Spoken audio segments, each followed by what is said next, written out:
సంగారెడ్డి జిల్లా పీసీబీ కాలుష్య నియంత్రణ కార్యాలయ జిల్లా అధికారి గీత సఫారీకి హెరెన్ లైఫ్ పరిశ్రమ ఏబీఆర్ పై చర్యలు తీసుకోవాలని డివైఎఫ్ఐ జిల్లా కమిటీ పక్షాన వినతి పత్రం ఇవ్వడం జరిగింది. ఈ సందర్భంగా డివైఎఫ్ఐ సంగారెడ్డి జిల్లా కార్యదర్శి అనిల్ మాట్లాడుతూ సదాశివపేట మండలం యావపూర్లో ఉన్నటువంటి రేనా లైఫ్ పరిశ్రమ కాలుష్యాన్ని విపరీతంగా రాత్రిపూట ఉదయం పూట వదులుతూ ప్రజల ఆరోగ్యాలను నాశనం చేసే విధంగా చేస్తుందని, ఈ పరిశ్రమ యాజమాన్యం వదులుతున్నటువంటి విషవాయువుల కారణంగా అనేక మంది ప్రజలు తీవ్ర అస్వస్థతకు గురై హాస్పిటల్ బారిన పడుతున్నారని, వేలాది రూపాయల ఖర్చు పెట్టుకుని వైద్యం చేయించుకుంటున్నారని, వెంటనే ఈ పరిశ్రమ పైన జిల్లా కాలుష్య నియంత్రణ అధికారులు విచారణ జరిపి కాలుష్యాన్ని నియంత్రించి చర్యలు తీసుకుని ప్రజల ఆరోగ్యాన్ని, పర్యావరణాన్ని, భూగర్భ జలాలను సంరక్షించాలని డివైఎఫ్ఐ సంగారెడ్డి జిల్లా పక్షాన డిమాండ్ చేయడం జరిగింది. లేని పక్షంలో డివైఎఫ్ఐ ఆధ్వర్యంలో పరిశ్రమ ముందు ఆందోళన చేస్తామని హెచ్చరించడం జరిగింది. ఈ కార్యక్రమంలో డివైఎఫ్ఐ నాయకులు శివకుమార్, సాయి, మల్లేష్, రాజు తదితరులు పాల్గొన్నారు.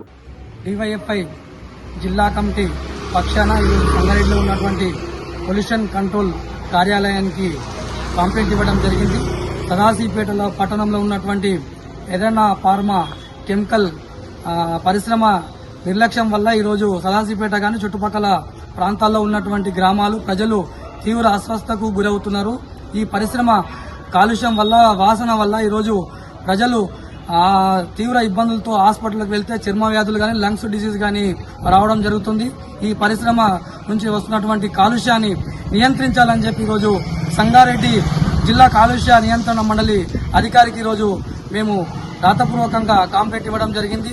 వెంటనే జిల్లా అధికారులు ఈ అరేనా ఫార్మా కెమికల్ పరిశ్రమ యాజమాన్యం పైన కేసులు నమోదు చేసి ప్రజలకు కెమికల్ దుర్గంధ వాసన నుంచి విముక్తి చేయాలని చెప్పి డివైఎఫ్ఐ సంగారెడ్డి జిల్లా కమిష నుండి డిమాండ్ చేస్తున్నాం.